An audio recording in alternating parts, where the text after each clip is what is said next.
एकदम ठीक हो। ये सबसे पहले ने बंगाल के विकास की जो योजना हमने बनाई थी, उसमें आज 3 जगह पर भूमि पूजन और लोकार्पण पे कार्यक्रम थे। मुझे बहुत खुशी है कि अभी तक एक 60,000 करोड़ के काम लगभग हमने पूरे किए हैं 2014 से, और करीब 80,000 करोड़ रुपए के काम प्रोसेस में शुरू कर दिए और मंजूर कर दिए हैं। इसके अलावा 1 लाख करोड़ के हम लोग ग्रीन एक्सप्रेस हाईवे बना रहे हैं, और जो विशेष रूप से मैं आपसे अनुरोध करूंगा कि उसको आप देखिए। एक जो है जो ये 1 लाख करोड़ के 4 ग्रीनफील्ड एक्सप्रेस हाईवे, इसको सबसे महत्वपूर्ण है, जो बंगाल की टोटल इंडस्ट्रियल डेवलपमेंट के लिए और रोजगार निर्माण करने के लिए और बंगाल को आगे ले जाने के लिए बहुत उपयोगी होंगे।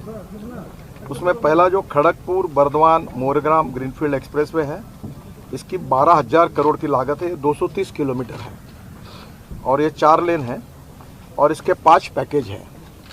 इसका हमने अध्ययन कर लिया है, काम जल्दी शुरू करने की कोशिश कर रहे हैं। लैंड एक्विजिशन के कार्य का शुभारंभ किया है। पैकेज 1 खड़गपुर से चंद्रकोना घाटल रोड क्रॉसिंग तक 41 kilometre. Package 2 Chandrakona Ghatal road crossing से बोवाई चंदी तक 50 किलोमीटर। पैकेज 3 बोवाई चंदी से कटवा रोड तक 43 किलोमीटर। और पैकेज 4 कटवा रोड से मयूराक्षी ब्रिज तक 47 किलोमीटर। और पैकेज 5 मयूराक्षी ब्रिज से मोरेग्राम क्रॉसिंग तक 51 किलोमीटर। अब इसका सबसे इम्पोर्टेंट है कि इसके टेंडर हम दिसंबर 2022 में हो जाएगा, और दिसंबर यानी 22 एंड तक ही हमारे काम का अवार्ड करने की कोशिश थी, पर मार्च 2023 के पहले सब काम अवार्ड हो जाएंगे। और ये सबसे इम्पोर्टेंट इसलिए है कि चेन्नई यानी तमिलनाडु और उड़ीसा में आने जाने वाले वाहनों को कोलकाता में घूम कर आना पड़ता है। उसमें कोलकाता में ट्रैफिक जाम होता है। तो अभी है कि इससे 5 घंटे का समय अधिक लगता है, और ये एक्सप्रेसवे बनने से सभी वाहनों को सीधी सिलीगुड़ी आ सकेंगे, जो कलकत्ता जाने की ज़रूरत नहीं पड़ेगी। तो हम कलकत्ता के भी ट्रैफिक जाम को हम लोग कम करने के लिए ये बहुत उपयोगी होगा। दूसरा जो है वो गोरखपुर सिलीगुड़ी ग्रीनफील्ड एक्सप्रेसवे है। ये करीब 30,000 करोड़ की लागत से 519 किलोमीटर लंबा ये 6 लेन ग्रीनफील्ड एक्सप्रेसवे है। ये बहुत इंपॉर्टेंट है क्योंकि इससे ट्रैफिक डायरेक्ट थ्रू हो जाएगा, और ये उत्तर प्रदेश में 84 किलोमीटर, बिहार में 416 किलोमीटर और बंगाल में 18 किलोमीटर लंबाई है। और ये कॉरिडोर कुशीनगर, पश्चिम चंपारण, पूर्वी चंपारण, सीतामढ़ी, मधुबनी, सुपौल, अररिया, किशनगंज से सिलीगुड़ी तक है। ये क्या है कि जो ट्रैफिक डायरेक्ट हमारा उत्तर प्रदेश और दिल्ली की ओर जा रहा है, पंजाब हरियाणा की तरफ, तो ये एकदम थ्रू हो जाने से इंडस्ट्रियल मूवमेंट एकदम बढ़ जाएगी और समय बच जाएगा। आप इमेजिन नहीं कर सकते, अभी दिल्ली से हमने एक मेरठ एक्सप्रेस हाईवे बनाया, 4.5 घंटे लगते थे, अब वो 18 लेन का रोड बना है तो 40 मिनट लग रहे हैं। तो एकदम आप दिल्ली से देहरादून, अभी हवाई जहाज बंद हो जाएंगे क्योंकि वो 2 घंटे में हो जाएगा, हरिद्वार 2 घंटे में हो जाएगा, जयपुर 2 घंटे में हो जाएगा, चंडीगढ़। वैसे इसी हाईवे का उपयोग गोरखपुर सिलीगुड़ी, ये उत्तर प्रदेश और कलकत्ता, और उत्तर प्रदेश के गोरखपुर से आगे फिर वो दिल्ली के लिए कनेक्टिविटी है, पंजाब के लिए, हरियाणा के लिए है। तो जो थ्रू ट्रैफिक है इसके कारण लॉजिस्टिक कॉस्ट कम होगी। अभी जैसे ये जो इस प्रकार से हो रहा है, इसे उत्तर प्रदेश में 40,000 पीसू इसके ऊपर ट्रैफिक है, एक्सीडेंट्स होते हैं, काफ़ी बड़े प्रमाण पर ट्रैफिक जाम होता है। बंगाल में भी यही स्थिति है, बिहार में भी यही स्थिति है, और उससे काफ़ी तकलीफें होती है। तो ये पूरा हम 2023 में इसको अवार्ड कर देंगे, अलाइनमेंट पक्की हुई है। और बंगाल के मुख्यमंत्री जी को भी मैंने आज ही अधिकारियों को सूचना दी है कि कुछ कलकत्ता को जोड़ने के लिए उनके भी सुझाव है, तो उसके साथ उनको भी प्रेजेंटेशन करेंगे और उनकी सबकी सलाह से अब इस काम को शुरू करेंगे। एक वाराणसी से हावड़ा ये ग्रीनफील्ड एक्सप्रेसवे है, ये भी बहुत इंपॉर्टेंट है। ये 30,000 करोड़ की लागत से 620 किलोमीटर 6 लेन का ग्रीनफील्ड एक्सेस कंट्रोल एक्सप्रेसवे है। ये वाराणसी से हावड़ा कलकत्ता का सफ़र जो 12 घंटे का है वो 6 घंटे में हो जाएगा। मेरे अंदाज से अभी जो मैंने कहा तो 5 घंटे में हो जाएगा। और इसमें यह कॉरिडोर उत्तर प्रदेश के चंदौली से शुरू होकर बिहार, झारखंड और पश्चिम बंगाल के पुरुलिया, बांकुरा, पश्चिम मिदनापुर, हुगली होकर हावड़ा तक जाएगा। और पश्चिम मिदनापुर जिले से रामजीवनपुर, खड़गपुर, मोरेग्राम एक्सप्रेसवे से क्रॉस करेगा। अब ये जो पश्चिम मिदनापुर जिले में रामजीवनपुर में जो है, ये सब हाईवे वहाँ मिलेंगे, तो उधर से सब दिशा में जाने के लिए सुविधा प्राप्त होगी। और इसका भी DPR हमारा अभी लगभग बन चुका है, और जल्दी ही अलाइनमेंट और लैंड एक्विजिशन के काम को शुरुआत करेंगे। एक हमने कहा है कि भाई 90% लैंड एक्वायर्ड किए बिना काम अवार्ड नहीं करना। तो नेचुरली अब इसमें बंगाल की सरकार, एमपी, एमएलए सबके सहयोग से लैंड एक्विजिशन फास्ट होगा तो होगा। ये चौथा एक्सप्रेस हाईवे ये बहुत इंपॉर्टेंट है। ये भी कलकत्ता का, हल्दिया का कंजेशन कम करेगा। ये रक्सौल हल्दिया है जो जितना कार्गो आता है यहाँ, क्योंकि मैं शिपिंग मंत्री था तो नेपाल का पूरा कार्गो जो आता है वो हल्दी आता है और यहाँ से जाने में वो थे। तो मैंने एक उसमें योजना बनाई थी कि गंडक नदी पर ये जो गंगा जलमार्ग बनाया वाराणसी टू हल्दिया 1620 किलोमीटर का, इसमें गंडक नदी को जोड़ दिया और वो काम करके कल्पना ये थी कि रोड के बजाय हल्दिया का डायरेक्ट नेपाल का कार्गो डायरेक्ट गंडक नदी से नेपाल की सीमा तक चला जाएगा। तो उससे कॉस्टिंग भी कम होगा।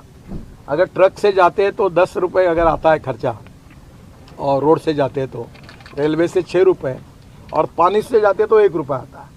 तो हमारी लॉजिस्टिक कॉस्ट कम होगी तो निश्चित रूप से एक्टिविटी और बढ़ेगी, एक्सपोर्ट इंपोर्ट बढ़ेगा। तो ये रक्सौल हल्दिया हम एक रोड का भी हमने उस समय योजना की थी। ये नेपाल सीमा में रक्सौल से हल्दिया तक पश्चिम बंगाल तक 35,000 करोड़ की लागत से 700 किलोमीटर का ग्रीनफील्ड एक्सप्रेसवे है। ये बिहार, झारखंड से होकर पश्चिम बंगाल के आसनसोल, दुर्गापुर से होकर हल्दिया, कोलकाता तक बनेगा।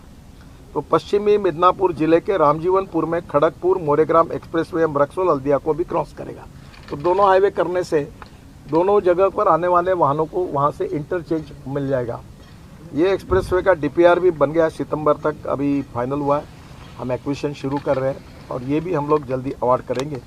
ये 4 एक्सप्रेस हाईवे का खर्चा अभी 1 लाख करोड़ है और वो चारों ग्रीन एक्सप्रेस हाईवे है। ग्रीन यानी नई अलाइनमेंट है, यानी पुराने रोड को नहीं है।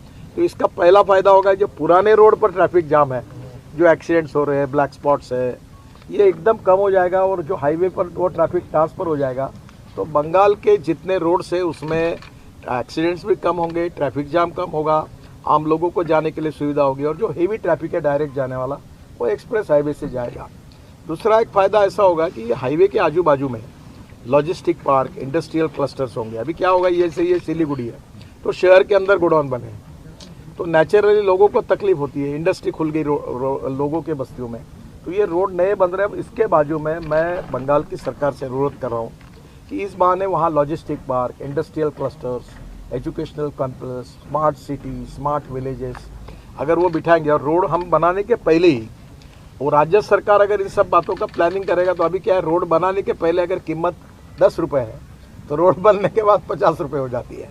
तो मैं राज्य सरकार को, मुख्यमंत्री जी से ये अनुरोध करूंगा कि बंगाल के विकास में ये ग्रीनफील्ड एक्सप्रेस हाईवे के बाजू में उनका industrial department, urban development department मिलकर और सभी एमपी और एमएलए मिलकर अपने अपने इस कॉन्स्टिट्यूंसी में इस प्रकार की योजना करते तो इसका पहला फायदा होगा बंगाल की ग्रोथ बढ़ेगी, दूसरा फायदा होगा नए उद्योग आएंगे, तीसरा फायदा होगा बंगाल से एक्सपोर्ट बढ़ेगा, चौथी फायदा होगा कैपिटल इन्वेस्टमेंट आएगी और इसके कारण रोजगार निर्माण होगा और रोजगार निर्माण होगा तो गरीबी दूर होगी।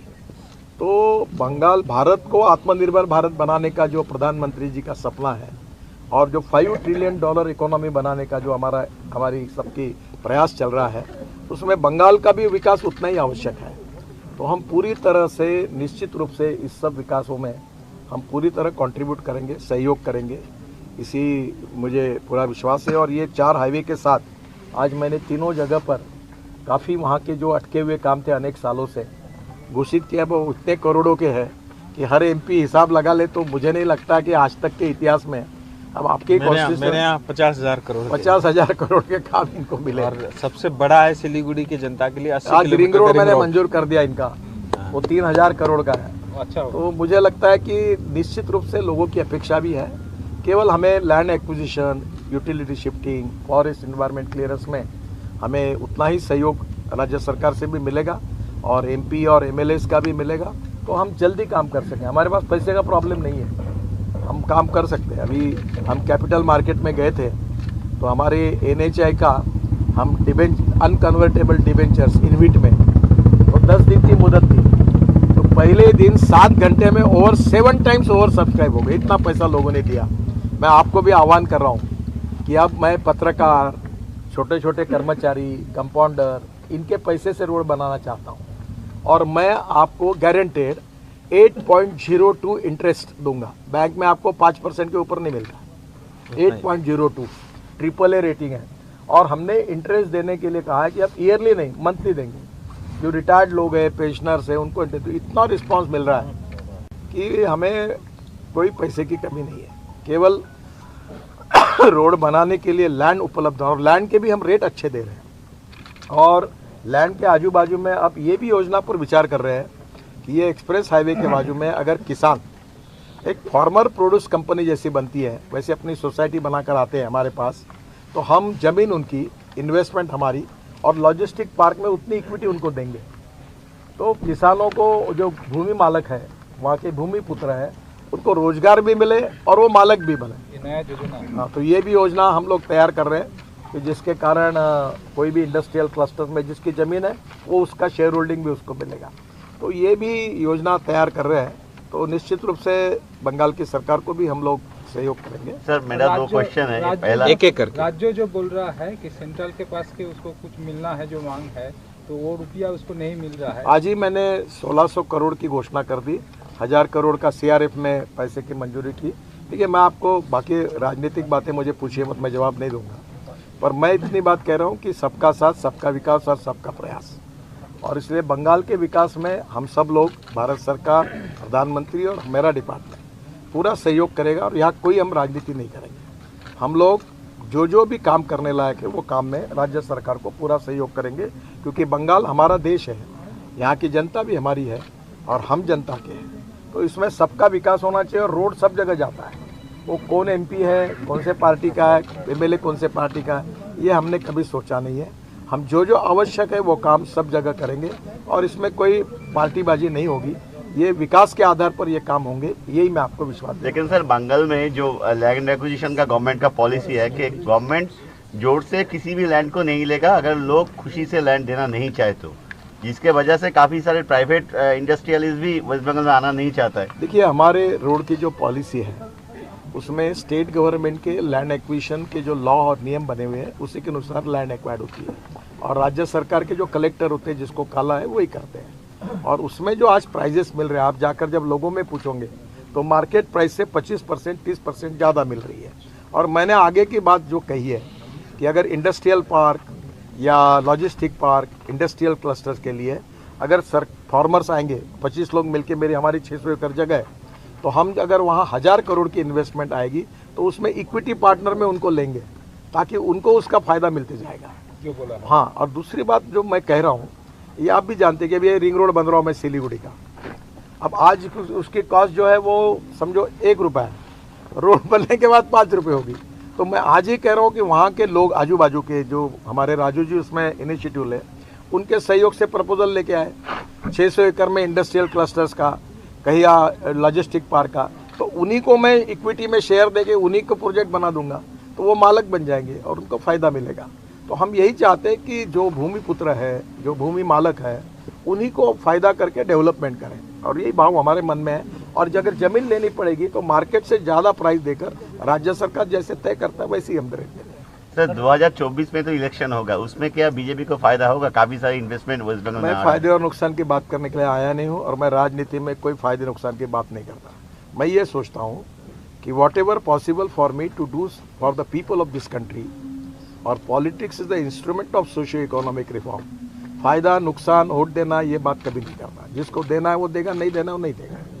चुनाव 1 महीना चलता है, बाद में विकास का काम है। भारत सबका है, हमको सबके लिए काम करना है। और प्रधानमंत्री जी का सबका साथ, सबका विकास और सबका प्रयास, तो हम इसी प्रिंसिपल पे अपना काम कर रहे हैं। एक बार एक थोड़ा सा सिलीगुड़ी ये कोरोनेशन ब्रिज का जो निर्माण था, इसमें शिव मंदिर से कोरोनेशन ब्रिज तक 1800 करोड़ की लागत से नया चीज हम 14 किलोमीटर 4 लेन मार्ग का नया ब्रिज बना रहे हैं। और इसका DPR अभी लगभग फाइनल हो जाएगा, तुरंत टेंडर निकालेंगे। 1800 करोड़, ये जो आपका बहुत इंपॉर्टेंट है, जिसके लिए राजू जी ने बहुत हमें पीछे पड़े थे, हमने उसको मंजूरी दी। सेवक आर्मी कैंटोनमेंट से कोरोनेशन ब्रिज तक। और जो हुआ वही तो। हाँ, अभी अंदर ये नया कर रहे हैं, ये नया ब्रिज बना रहे हैं। और दूसरा, तीस्ता नदी पर भी नए ब्रिज के निर्माण के लिए कोरोनेशन ब्रिज के बगल में तीस्ता नदी पर 1100 करोड़ की लागत से 6.4 किलोमीटर 4 लेन नए ब्रिज का निर्माण कर रहे हैं, जिसका भी DPR शुरू है, वो जल्दी हम रिसीव करेंगे। तो ये दोनों ब्रिज मिलाकर इनकी कीमत ही करीब 3,000 करोड़ रुपए है। और मुझे लगता है कि ये जो कोरोनेशन ब्रिज है ये 1941 में किया था। अब उसकी हालत तो आपको भी मालूम है, उसकी भी मरम्मत करने वाले हैं, यानी उसकी मरम्मत करेंगे पर वो बहुत पुराना हो गया, हेरिटेज बन जाएगा। हेरिटेज बन जाएगा। तो ये भारी वाहनों के लिए अभी उसमें रोक लगा दी गई है।